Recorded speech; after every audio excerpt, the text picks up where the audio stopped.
നിങ്ങളിതിന് മുന്നത്തെ വീഡിയോ കണ്ടവർക്കറിയാം, ഞാൻ ഇതേ ഇൻട്രോ തന്നെയാണ് ഇതേ ഡ്രസ്സിൽ ഇതേ സ്ഥലത്ത് ഇതേപോലെയാണ് ഞാൻ ഇൻട്രോ എടുത്തത്. കാരണം ഞാൻ രണ്ട് ദിവസമായിട്ടാണ് ഞാൻ കുക്ക് ചെയ്തിട്ടുണ്ടായിരുന്നത്, വ്ളോഗ് എടുത്തിട്ടുണ്ടായിരുന്നത്. പക്ഷേ ഇപ്പോൾ എഡിറ്റ് ചെയ്യാൻ നോക്കുമ്പോൾ രണ്ടിലും ഇൻട്രോ ഇല്ല.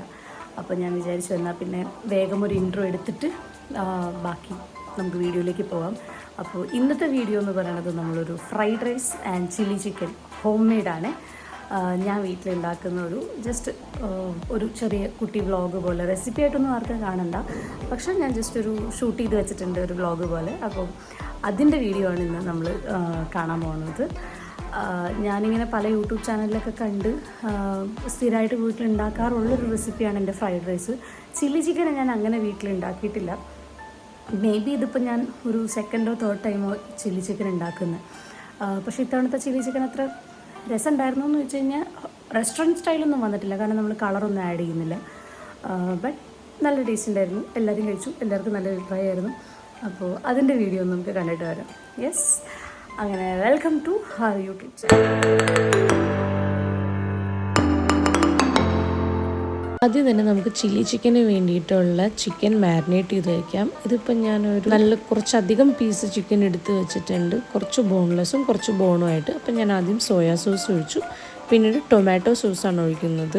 ചില്ലി സോസ് ഉണ്ടെങ്കിൽ അതും ഒഴിക്കാം. എൻ്റെ അടുത്ത് ചില്ലി സോസ് ഇല്ലായിരുന്നു, അപ്പം ഞാൻ ചില്ലി സോസ് ആഡ് ചെയ്തിട്ടില്ല. ആവശ്യത്തിന് ഉപ്പ് ആഡ് ചെയ്യുക. ഇനി ഒരു ചെറിയ ബൗളിൽ കുറച്ച് കോൺഫ്ലവർ എടുത്തിട്ട് അതിൽ കുറച്ച് വെള്ളം ആഡ് ചെയ്ത് നല്ലപോലെ ലൂസാക്കി മിക്സ് ചെയ്തിട്ട് അത് നേരെ ഈ ചിക്കൻ്റെ മിക്സിലേക്ക് ആഡ് ചെയ്യുക. അത് നമുക്ക് ചിക്കനിനൊരു കോട്ടിങ് തരാൻ വേണ്ടിയിട്ട് ഹെൽപ്പ് ചെയ്യും. ഇനി നമുക്കിതെല്ലാം കൂടെ നല്ലപോലെ ഒന്ന് മിക്സ് ചെയ്ത് ചിക്കനിൽ എല്ലായിടത്തും ഈ ഒരു മാരിനേഷൻ കിട്ടുന്ന പോലെ നമുക്ക് ഇളക്കിയെടുക്കാം. എന്നിട്ട് ഈ ചിക്കനെ കുറച്ച് നേരം നമുക്ക് റെസ്റ്റ് ചെയ്യാൻ വെക്കാം. ഇത്രയും ചെയ്ത് കഴിഞ്ഞപ്പോഴാണ് ഞാൻ ഓർക്കണം, ഞാനിതിൽ പെപ്പർ പൗഡർ ഇടാൻ മറന്നുപോയിരുന്നു. ഞാൻ പെപ്പർ പൗഡറും കൂടി ഇട്ടിട്ട് പിന്നെ അത് റെസ്റ്റ് ചെയ്യാൻ വയ്ക്കുന്നുണ്ട്. ഇനി നമുക്ക് വേറൊരു പാത്രത്തിൽ കുറച്ച് ചിക്കൻ എടുത്തിട്ട് ചിക്കൻ ഫ്രൈഡ് റൈസിന് വേണ്ടിയിട്ടുള്ളത് മാരിനേറ്റ് ചെയ്യാം. അപ്പോൾ ആദ്യം തന്നെ ഞാൻ സോയാ സോസാണ് ഒഴിച്ചിട്ടുള്ളത്. അതൊന്ന് മിക്സ് ചെയ്ത് കഴിയുമ്പോൾ കുറച്ച് പെപ്പർ പൗഡർ ആഡ് ചെയ്ത് കൊടുക്കാം. ദെൻ നമ്മുടെ കോൺഫ്ലവറിൻ്റെ മിക്സ് അതിലേക്ക് കുറച്ച് ആഡ് ചെയ്തിട്ട് ഒന്ന് റെസ്റ്റ് ചെയ്യാൻ വെച്ചിട്ട് നല്ല ഓയിലിൽ ചെറുതായിട്ടൊന്ന് ഷാലോ ഫ്രൈ ചെയ്തെടുക്കാം. നല്ല ഫ്രൈ ആവേണ്ട, ഫ്രൈഡ് റൈസിനൊക്കെ പാകത്തിനെന്നുള്ള പോലെ ചെറുതായിട്ടൊന്ന് ഷാലോ ഫ്രൈ ചെയ്ത്. ഇനി വേറൊരു പാത്രം എടുക്കുക, അതിൽ കുറച്ച് സൺഫ്ലവർ ഓയിൽ ഒഴിക്കുക. എണ്ണ നന്നായിട്ട് ചൂടാവുന്നത് വരെ നമുക്ക് വെയിറ്റ് ചെയ്യാം. ഇനി ഞാൻ ചിക്കൻ ഫ്രൈഡ് റൈസിന് വേണ്ടിയിട്ട് ഇവിടെ 4 മുട്ടയാണ് ബീറ്റ് ചെയ്തെടുത്തിരിക്കുന്നത്. അത് ആ എണ്ണയിലേക്ക് ഇട്ടിട്ട് നല്ലപോലെ ഒന്ന് സോട്ട് ചെയ്തെടുക്കാം. അങ്ങനെ മുട്ട ആയതിനു ശേഷം അത് വേറൊരു പാത്രത്തിലേക്ക് മാറ്റി വെച്ചിട്ട് കുറച്ചുകൂടെ ഓയിൽ ഒഴിച്ചിട്ട് നമുക്കൊന്ന് വെജിറ്റബിൾസ് ഒന്ന് സോട്ട് ചെയ്തെടുക്കാം. ഞാനിവിടെ 2 തരം capsicum, beans, spring onion, carrot and garlic ഇത്രയാണ് എടുത്തിട്ടുള്ളത്. ആദ്യം തന്നെ ഓയിൽ ചൂടായിട്ട് അതിലേക്ക് കുറച്ച് ഗാർലിക് ഇട്ടിട്ടൊന്ന് സോട്ട് ചെയ്തു. ഇനി നമുക്ക് ഓരോ വെജിറ്റബിൾസ് ആയിട്ട് പയ്യെ കുറേശ്ശിട്ട് കൊടുക്കാം. അടുത്തത് ബീൻസ്, നെക്സ്റ്റ് ഞാൻ ക്യാരറ്റാണ് ഇട്ട് കൊടുക്കുന്നത്. ക്യാരറ്റ് ഞാനിവിടെ 2 ക്യാരറ്റ് എടുത്തിട്ടുണ്ട്, കാരണം ഫ്രൈഡ് റൈസിൽ ക്യാരറ്റ്സ് ഇങ്ങനെ കിടക്കുന്നത് കാണുമ്പോൾ കുറച്ചൊരു അട്രാക്റ്റീവ് ആയിരിക്കും. അതാണ് കുറച്ചധികം ക്യാരറ്റ് എടുത്തിരിക്കുന്നത്. അടുത്തത് ഞാൻ 2 തരത്തിലുള്ള ക്യാപ്സിക്കം, ഗ്രീനും റെഡ് ക്യാപ്സിക്കമാണ് ആഡ് ചെയ്തിട്ടുള്ളത്. ലാസ്റ്റ് കുറച്ച് സ്പ്രിംഗ് ഒനിയൻ. വെജിറ്റബിൾസ് ഒന്ന് നന്നായിട്ട് സോട്ടായി വരുമ്പോൾ കുറച്ച് ഉപ്പ്, അത് കഴിഞ്ഞിട്ട് കുറച്ച് പെപ്പർ പൗഡറും കൂടെ ആഡ് ചെയ്ത് കൊടുക്കുന്നുണ്ട്.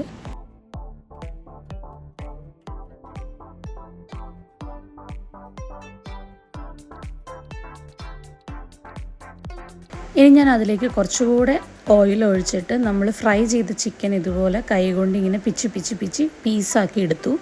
എന്നിട്ട് ഞാൻ ആ വെജിറ്റബിൾസിലേക്ക് ആ ചിക്കനും കൂടെ ആഡ് ചെയ്യാണ്. ചിക്കൻ വെജിറ്റബിൾസായിട്ട് നന്നായിട്ട് മിക്സ് ആയി കഴിയുമ്പോൾ നമ്മൾ നേരത്തെ ഉണ്ടാക്കി വെച്ചിരിക്കുന്ന സ്ക്രാമ്പിൾഡ് എഗ്ഗും കൂടെ ആ മിക്സിലേക്ക് ഇട്ടിട്ട് നന്നായിട്ടൊന്ന് ഇളക്കി വെക്കാം.